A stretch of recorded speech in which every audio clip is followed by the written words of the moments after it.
그 5대 국정 목표 얘기를 해보겠습니다. 대통령직 인수위원회에서 발표를 했는데 논란이 일고 있습니다. 대통령 그 공약으로 내세웠던 경제 민주화 내용이 빠져 있다는 것이죠. 그래서 이 부분에 대해서 뭐 앞으로도 이 문제 그러면은 뭐 그 기대한 것 이하로 너무나 약화되는 것이 아니냐라는 그런 많은 그 신망감들이 있던데 어떻게 보십니까? 세부적으로는 것이 또 반영됐다고 인수위 측은 밝히고 있습니다. 그 내용을 좀 볼까요? 경제 민주화라는 것이 경제적 민주주의란 말이죠. 네. 그래서 민주주의라는 것이 전 목표라고 봅니다. 수단이라고 보지 않는데 경제 민주화를 이번에 국정 목표에 넣지 않고 국정 과제에다 넣었어요. 전략 밑에 국정 과제 네네. 아닙니까? 가장 하위 개념으로 들어갔어요, 일단. 그래서 지금 정부 측의 얘기는 일단 경제 민주화가 다 녹아 들어가 있다. 이쪽에 여기서 걱정할 게 없다라는 얘기예요. 그러나 또 하나 그 명분이 이유가 경제 민주화 수단 아니겠느냐? 우리가 잘 살기 위한 수단 맞죠? 모든 게 수단입니다. 그렇게 따지면 우리가 목표 하나도 없어요. 그럼 아예 국정 목표를 한번 빼야 되는 거죠. 그렇다면 경제 민주화라는 것이 경제적 민주주의이고 우리 한국 사회의 통합을 얘기하는 데 있어서 가장 저는 그 중요한 화두가 경제 민주화라고 저는 생각을 해요. 경제 민주화라는 것이 단순하게 대기업과 중소기업의 상생 차원 자꾸 얘기를 하는데 그건 물론 중요합니다. 골목 상권을 침해하면 안 된다는 이런 중요한데 경제 민주주의라는 것은 기본적으로 경제적으로 사회 경제적인 어느 정도의 평등을 지향하는 게 저는 경제 민주화라고 생각을 한단 말이에요. 게다가 또 하나 그런 면이 하나 있고 그건 정치 사회학적 얘기라고 치고 또 하나 얘기가 지난 총선과 대선을 관통했던 게 경제 민주화였어요. 그리고 여야 후보할 거 없이 총선 때도 그랬고 지난 작년 얘기입니다만 경제 민주화 얘기는 정말 입에 달고 다녔습니다. 온 국민이 입에 달고 다녔고 정치인도 입에 다 달고 다녔어. 좀 이게 거칠어 표현해서 죄송하긴 한데 그리고 어쨌든 간에 경제 민주화와 일자리 창출, 복지, 정치 쇄신 이런 것들이 새누리당이 내세웠던 핵심 공약들이었어요. 그리고 대선 공약집에 들어가 있었습니다. 네. 그리고 이런 것들을 이제 와서 새 정부 출범을 앞두고 국정목표 뺐다라는 것은 물론 경제 민주화가 아까도 말씀드린 바와 같이 밑에 하위 레벨, 하위 층위에 들어가 있다 하더라도요. 이 부분은 어쨌든 간에 국민들이 보기에는 경제 민주화에 대한 의지가 좀 퇴색했다라고 우려가 있다라는 거예요. 그 정책의 우선순위에서 밀리고 있다라는 느낌이 든다는 거죠. 물론 이제 경제 민주화, 복지와 관련해 가지고 이 재원도 상당히 문제가 되고, 근데 복지도 들어가 있어요. 지금 고용 복지는. 그렇기 때문에 이런 부분에 대해서는 분명히 국민들한테 이렇게 됐기는 바뀌었다는 얘기를 해줄 필요가 있을 것 같아요. 단지 지금 설명해 놓은 거는 아까도 말씀드린 바와 같이 수단이다. 그리고 이것이 들어가 있다라는 얘기인데 이렇게 얘기하기에는 지난 1년 이상을 작년 4.1 총선 때부터 계속 얘기했던 경제 민주화와 설명이 잘 부합되지가 않고 내용 여부를 떠나가지고 논리적 정합성이 대단히 떨어진다는 얘기입니다. 이 부분에 대해서는 분명히 설명이 좀 있어야 될 것 같아요. 경제 민주화가 전진한 건 아니니까 후퇴한 거는 좀 맞다고 봐요. 하지만 경제 민주화의 뭐 어원이 119조 우리 헌법 2항에 나와 있긴 하지만 경제 민주화가 정확히 무엇이다라고는 규정이 또 되어 있지 않고 이것들 해석하기 또 나름인 것 같은데 이번 대선 과정에서 여야의 경제 민주화가 조금은 달랐죠. 그러니까 야당 같은 경우 조금 선제적인 개념이었고 추자총액 같은 경우 그리고 여당 같은 경우는 조금 사후적인 개념이 강한데 이것들이 정치적인 수사적인 측면이 강했었기 때문에 이번에 이제 인수위 과정 거치면서 이게 정제되는 과정이었다고 보고요. 그리고 예컨대 국정 과정 중에 이제 들여다보면 이제 의지 자체는 녹아 있다라는 거죠. 뭐 징벌적 손해배상 제도라던가 또는 뭐 집단 소송제 도입 이런 것들, 즉 실천 의지는 녹아 있는데 당선인의 입장 또 인수위의 입장에서는 아무래도 실현 가능성. 예컨대 경제 민주화에 대해서 새누리당 내부에서도 약간의 반대하는 좀 의견들이 있고 이른바 전통적 지지계층의 보수층에서 좀 거부감을 나타내는 분들이 꽤 있어요. 이런 것들이 정책으로 구현되려면 입법화 과정을 거쳐야 되는데 이때 경제 민주화 100% 그대로 이른바 쌩얼을 가지고 들이댔을 때 이게 제대로 실질적으로 우리 서민들에게 또는 국민들에게 피부로 와닿는 이익이 될 수 있겠느냐 또는 이것을 고려했을 것 같고 이제는 좀 입법화 과정을 좀 지켜보고 어떤 정책으로 또 어떻게 처리되는가를 좀 보고 얘기해도 될 것 같아요. 의지는 아직 남아있다고 봅니다. 네. 경제 민주화가 헌법 119조 2항에 들어있지만은 뭐 무엇인가는 안 돼 있다라고 했는데 19조 2항에 규정이 돼 있습니다. 내용이요. 여러 가지 경제 주체 간의 조화를 위해서 국가가 규제와 조정에 개입해서 하는 것이니까 좀 문제가 균형 발전을 위해서 하는 역할이 필요하다라고 하는 것인데 상세한 설명이 또 없죠. 규제는 모든 정책의 개별적으로 가야 될 테니까. 그래서 저는 이번의 경우에 그 전체적으로는 경우에 따라서 대선 기간 동안에는 국민들에게 호소하는 방식하고 이후에 국정을 체계화시킬 때 정리하는 방식은 다를 수 있다고 10분 이해할 수 있다고 봅니다. 대선 기간 동안은 국민들에게 쉽게 잘 먹혀 들어가는 구호의 방식으로 전달했다면 국정을 좀 정리할 때는 차분하게 하는 방식으로 갈 수도 있다라고 봅니다.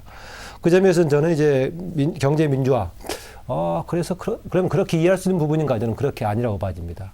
우선은 내용상으로는 빠졌냐에 대해서는 저는 그렇게 많이 빠지지 않았다. 거의 그대로 들어가 있다고 되게 살펴봤습니다만은 뭐 아다시피 그게 인수위에서 나온 지금 국정과제 140개 들어있는지 좀 큰 글씨로 220페이지가량 되죠.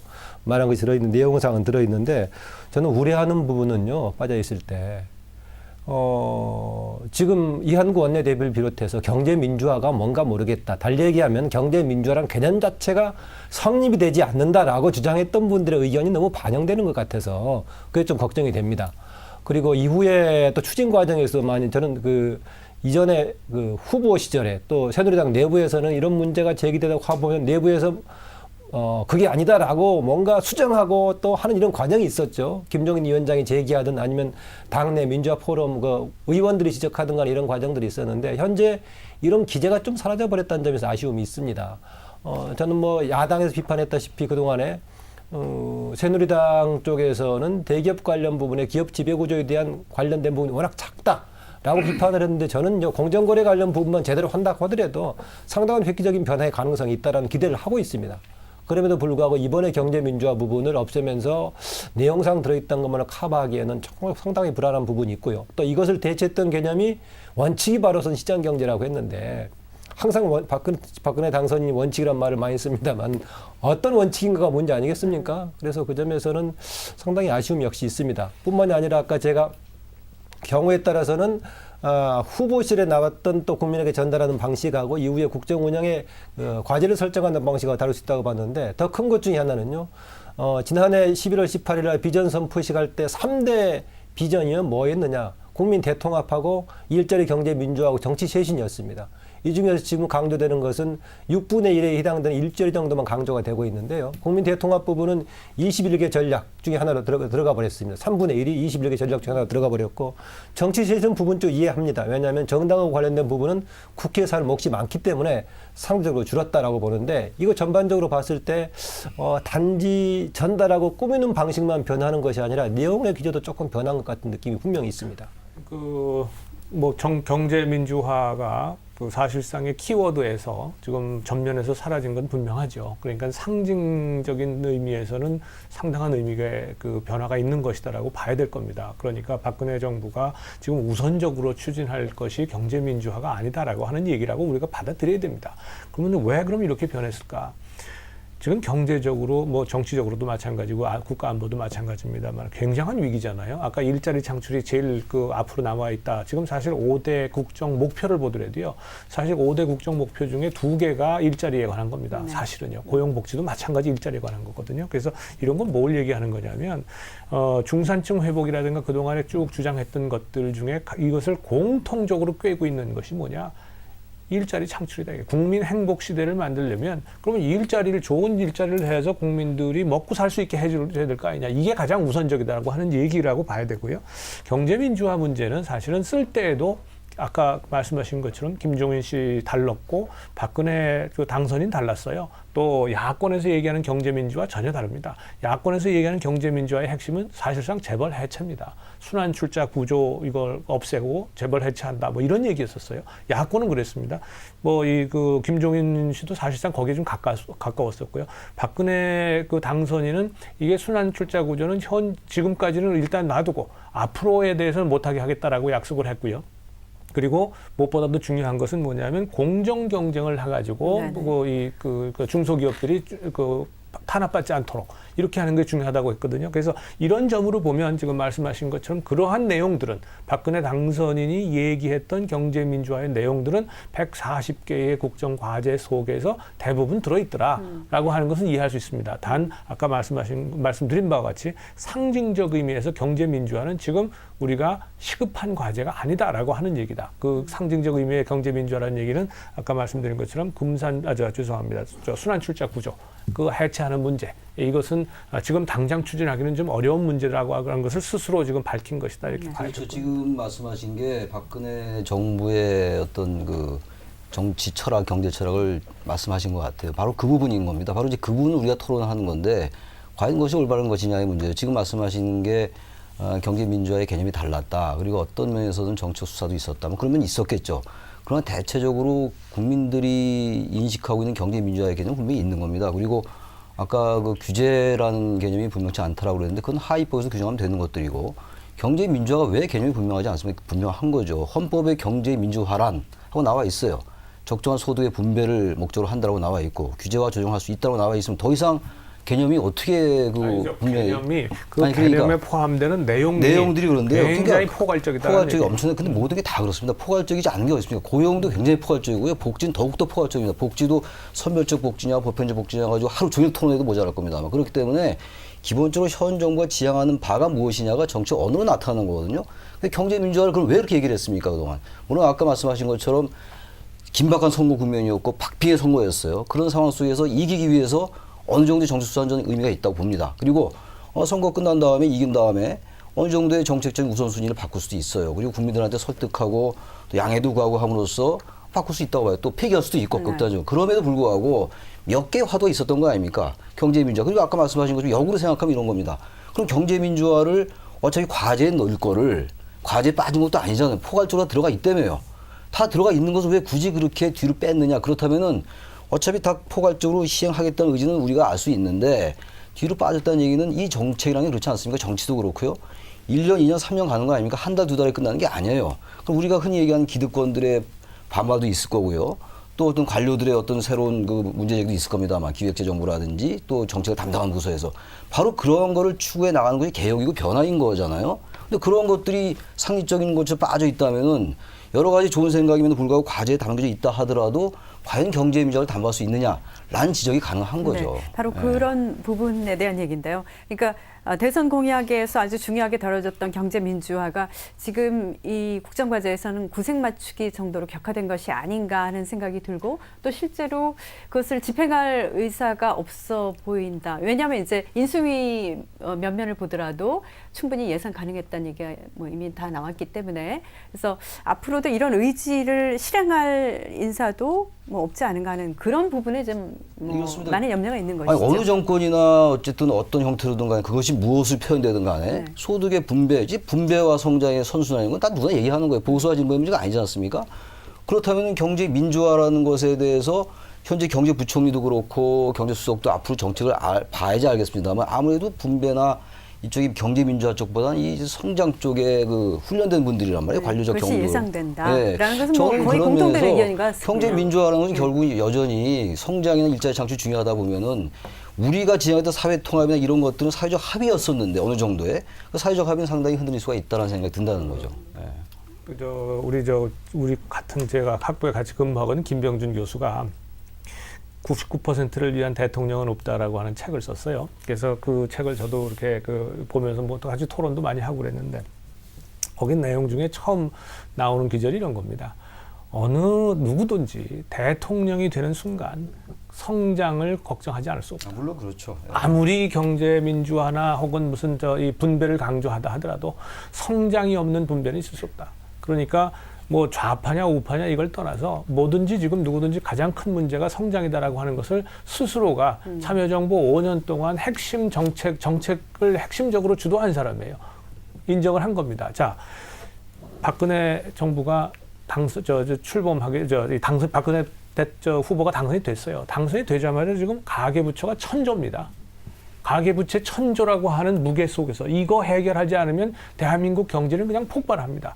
경제민주화가 가치적으로 굉장히 중요하지요. 재벌 못된 짓 많이 했습니다. 이거 뿌리 뽑아야 됩니다. 그걸 누가 모르겠어요? 그런데 가계부채 1,000조 상황 속에서 지금 고용률이 60%를 훨씬 밑으로 특히 20대, 30대는 지금 58% 정도밖에 안 됩니다. 지금 이런 상황 속에서 일자리보다 더 중요한 것이 없다라고 생각했을 거다라고 하는 게 제가 좀 이해하는 바고요. 그렇다고 해서 그럼 경제 민주화가 사라진 거냐? 말씀처럼 뭐 김종인 전 위원장 같은 경우에 아무도 뭐 아는 사람 없다라고 이제 불만을 얘기하죠. 뭐 그분 입장에서는 당연할 겁니다. 그렇게 약속을 하고 열심히 하자고 그래놓고서 정권 잡고 나니까 완전히 싹 배제한 거 아니냐라고 해서 섭섭하기도 하고 또 이 경제민주화 안 하는 거 아닌가 하는 의구심도 들 겁니다. 그렇지만 일단 무엇이 더 급하냐를 해놓고 경제민주화는 그 밑에 과제 속에 들어가 있다는 것 자체만으로도 저는 국정과제를 확실하게 챙긴다면, 그렇다면 저는 경제민주화 아마 5년 후에는 상당한 정도로 이루어졌다라고 얘기할 수 있을 거다. 이렇게 생각을 해요. 알겠습니다. 조금만 제가 말씀드릴게요.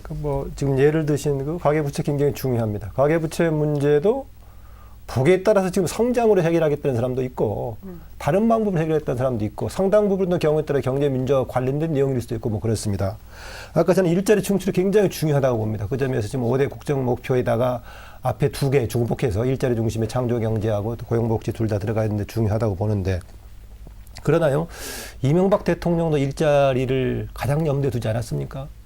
근데 일자리 창출 같은 경우는 누구나 공이 제일 중요한 시대적인 과제라고 공이 인식하고 있지만 이게 박근혜 정부를 통해서 과연 개선될 수 있을까? 공통의 목표지만은 박근혜 당선인의 기본적인 미션이지 추가로 박근혜 당선인이 해야 될 미션은 아니란 말이죠. 만약 박근혜 당선인이 선거 때 나는 일자리 창출에 모든 것을 걸겠습니다 라고 했다면 국민들이 박근혜 당선인한테 기대를 했을까요? 저는 그건 아니라고 봅니다. 기본적으로 당연히 해야겠지만은 뭔가 시대에 부합하는 새로운 과제로 던졌는데 공통적으로 기본적으로 있는 과제를 던지면서 그것 때문에 이것을 버렸다라는 것은 좀 명분이 좀 맞지가 않다, 저는 그렇게 봅니다. 기본으로 하는 것이기 때문에. 네. 저도 하나 더 말씀드리면요. 이게 잠깐 얘기 길어지는 것 같긴 한데 분배와 성장이 같이 간다는 건 다 동의하는 거 아닙니까? 항상 이 분배와 성장이 이분법적으로 대립되는 경우를 생각해 왔어요. 그러나 이제는 그야말로 모든 사람들이 분배를 통한 성장, 이건 다 인정을 해요. 그래서 이른바 분배와 성장의 선순환 얘기를 하고 있는데 가계부채 해결 문제와 일자리 창출 이 부분과 경제 민주화가 혹여나 이게 대립되는 경우가 보면 안 된다는 거예요. 경제 민주화가 있을 때 저는 가계부채 해결도 가능하고 오히려 일자리 창출도 가능하지 않겠느냐라는 관점의 차이가 좀 있는 것 같아요. 그렇기 때문에 경제 민주화를 앞에 내세웠어도 어차피 들어가 있는 거 네. 오히려 더 일자리 창출이나 고용복지도 그건 마찬가지예요. 고용복지도 들어가 있지 않습니까? 그러면 복지라는 것이 사실 지금 얘기되는 게 복지의 예산이 너무 많이 든다는 거 아니에요? 복지 내세웠어요, 국정목표에. 그렇다면 경제민주화라는 것을 어떤 혐의가 짙다, 이런 혐의가 짙다는 거예요. 어쨌든 경제민주화라는 것이 대기업과 중소기업이 같이 가는 것이고 좀 사회적 평등한 통을 가져가는 것인데 기득권에 상당 영향이 들어갔다라고 밖에 그런 혐의가 짙다라는 겁니다.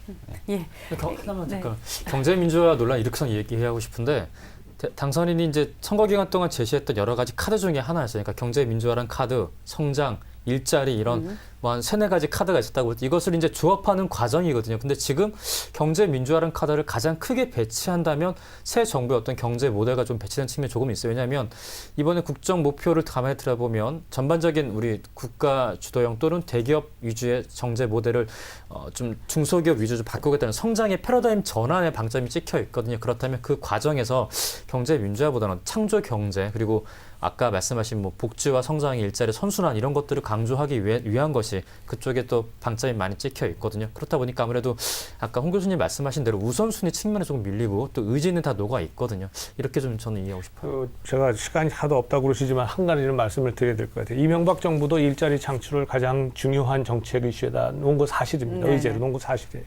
왜 안 됐느냐?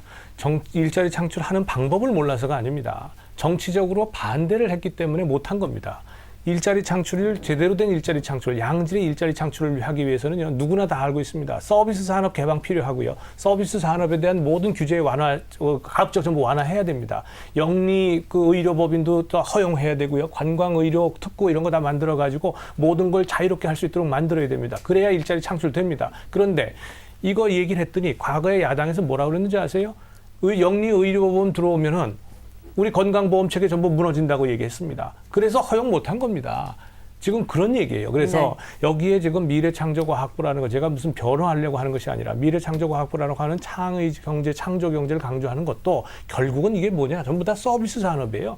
한데 묶어서 서비스 산업에 우리가 획기적인 전환이 없으면 지금 일자리 창출 불가능합니다. 그래서 그런 점에서 저는 일자리 창출이라고 하는 것이 목표는 되지만 그 구체적인 수단에 대해서 우리가 다 아는 거를 여태까지 안 하고 있는 거, 정치적인 이유로 못 하고 있는 거, 이거부터 좀 풀어놔야 되죠. 물론 하나만 더 뭐, 말씀드리면 끝낼게요. 딱 하나만. 왜냐면 뭐 이문제 너무 길어지고 이게 있는데요. 인정하고 그 말씀 다 인정하고 두 분이 말씀하신 건 인정한다는 전제하에서 그럼 경제민주화 공약을 내세우지 말았어야죠. 그걸 그렇게 1년 내내 얘기했던 거 아닙니까? 경제민주화로 가지고 승리한 거 아닙니까? 그래서 이제 와서 상황이 변했으니까 상황 논리에 따라서 상황이 뭐가 변했으니까 똑같았지. 경제민주화 해야지 이것도 글쎄 그러니까요. 네.